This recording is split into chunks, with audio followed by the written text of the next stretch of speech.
सुनील शुक्ला जी, लंबा अनुभव रहा है पत्रकारिता का।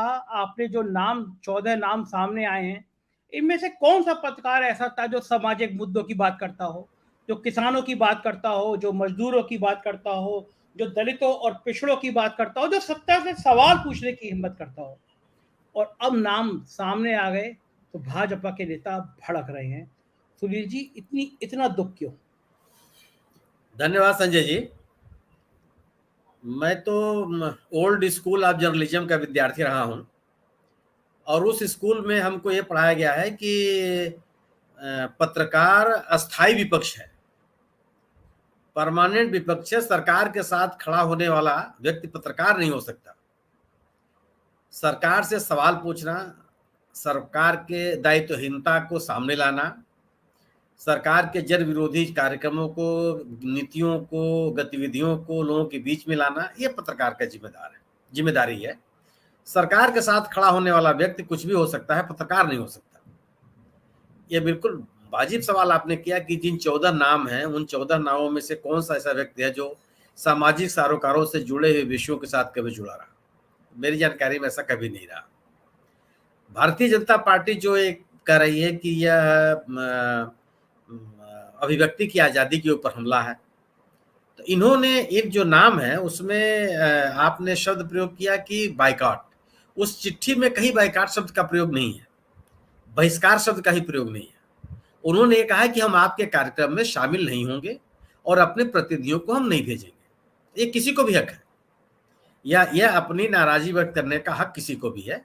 और यह बहिष्कार नहीं, ये संस्थाओं का बहिष्कार नहीं है, पत्रकारिता का बहिष्कार नहीं है, व्यक्ति का विरोध है। और व्यक्ति के आचरण का विरोध करना, अगर आप गलत चीज का विरोध नहीं करते हैं तो आप राजनीति नहीं कर रहे हैं।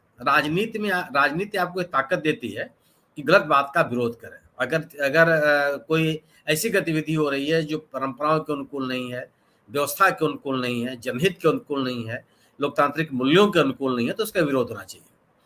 जिन लोगों का नाम है, जो आप बात कर रहे हैं कि केवल और केवल आप एजेंडा चलाने के लिए अपने आप को पत्रकार नहीं कर सकते। पत्रकार का काम भी ये धर्म नहीं है। और यह अवसर है, यह इस मौके पर जब इंडिया दल समूह ने अपना इस तरह का वक्तव्य जारी किया है, तो पत्रकारों के आत्मावलोकन का भी एक अवसर है कि आखिर यह स्थिति क्यों हो गई। हमने अपने पत्रकारिता के जीवन में कभी नहीं देखा कि किसी भी पत्रकार को मुर्दाबाद का नारा सुनना पड़ा हो, किसी पत्रकार को, और खराब से खराब स्थिति रही हो। यह हम लोग अपने सामने देख रहे हैं कि इन नामों में से कई नाम ऐसे हैं जब कहीं भीड़ में सार्वजनिक स्थान पर चले जाए तो लोग किस तरीके से प्रतिकार करते हैं, कितने आक्रामक तरीके से प्रतिकार करते हैं। और भारतीय जनता पार्टी ये सवाल कैसे पैदा कर सकती है? यह पार्टी 2014 में सत्ता में आने के बाद ही एनडीटीवी से जुड़े हुए पत्रकार के कार्यक्रम का बहिष्कार किया था। इन्होंने तो बहिष्कार नहीं किया, उन्होंने बहिष्कार किया था और बाकायदे इसके लिए विज्ञप्ति जारी की थी। उस समय लोकतंत्र के ऊपर हमला नहीं हो रहा था। और ये पत्रकार जो आज ये बात कर रहे हैं कि इनको सिंगल आउट किया जा रहा है, तब उनको ये बात नहीं समझ में आ रही थी इनके बारे में क्या कहा जा रहा है। ये इस पंडित जवाहरलाल नेहरू को, लाल बहादुर शास्त्री को मैंने नहीं देखा है, लेकिन बाकी के प्रधानमंत्रियों को हमने देखा है। और लाल बहादुर शास्त्री जी और जवाहरलाल नेहरू जी के बारे में ये सुना है कि अगर वो कभी विदेश गए हैं तो उनके साथ पत्रकारों का भी एक शिष्टमंडल जाता रहा है। 2014 से प्रधानमंत्री नरेंद्र मोदी के बनने के बाद ये परंपरा बंद कर दी गई। ये जो 14 पत्रकार हैं, इनमें से किसी ने किसी स्तर पर, किसी मौके पर इस बात का प्रतिकार किया कि आखिर प्रधानमंत्री ने परंपरा क्यों बंद कर दी? जो प्रधानमंत्री सत्तारूढ़ दल आज इंडिया दल समूह के इस निर्णय का विरोध कर रहा है और पत्रकारिता पर हमला बता रहा है, प्रधानमंत्री ने पिछले 9.5 वर्षों में एक भी प्रेस कॉन्फ्रेंस नहीं की, संवाददाताओं से बात नहीं की। संवाददाताओं से बात करने का मतलब ये नहीं होता है कि किसी दो लोगों से अपना हाल चाल लेना। संवाददाताओं से बात करने का मतलब कि अपनी बात कहना जो जनता तक, देश के लोगों तक पहुंचे। वो ये पिछले 9.5 साल में आज तक भी एक बार भी नहीं हुआ। किसी पत्रकार ने इस पे मुद्दा नहीं उठाया कि आखिर ऐसा क्यों हो रहा है और ये मान्य परंपराओं के कितना अनुकूल है, कितना विरोध में है। अगर आप केवल सत्ता के सवाल को ही हमेशा सामने रखेंगे, विपक्ष में बात नहीं, विपक्ष क्या मतलब, विपक्ष भी तो जनता का प्रतिनिधि है, जिसको हम और आप विपक्ष और एक साथ, मतलब एक दल नहीं है, जितने मैंने गैर भाजपा सभी दल अगर आपके बारे में कह रहे हैं कि हम आपके कार्यक्रमों में नहीं जाएंगे, तो कितनी बड़ा समूह जनता का जो आपका विरोध कर रहा है। और क्या इस तरह की अविश्वसनीयता के साथ क्या पूंजी होती है? याद कीजिए, डॉक्टर मनमोहन सिंह का एक वक्तव्य है कि पत्रकारिता की सबसे बड़ी पूंजी उसकी विश्वसनीयता है, उसकी करेंसी विश्वसनीयता है। उस करेंसी को ही आपने खारिज कर दिया है।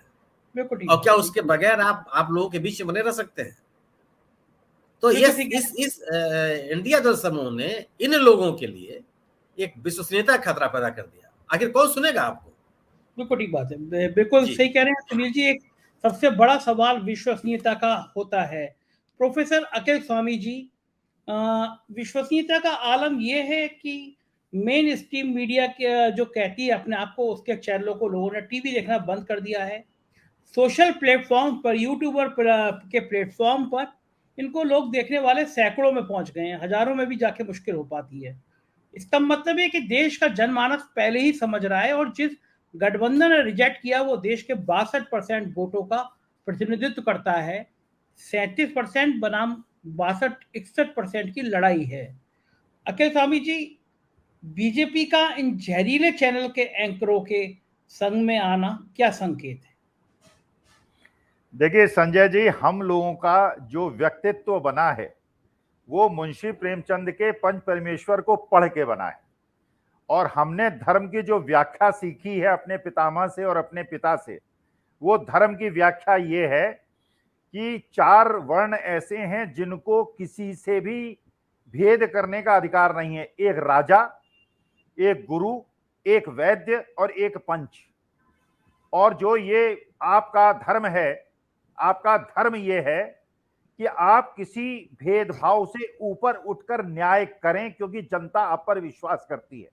पत्रकारों पर, एक डॉक्टर से यह अपेक्षा की जाती है कि उसके ऑपरेशन थिएटर में अगर उसका जानी दुश्मन भी आके लेट जाए, उसका धर्म यह कहता है कि उसका ऑपरेशन पूरी निष्ठा से करे, और जब वो ठीक हो जाए फिर अपनी दुश्मनी निभाए।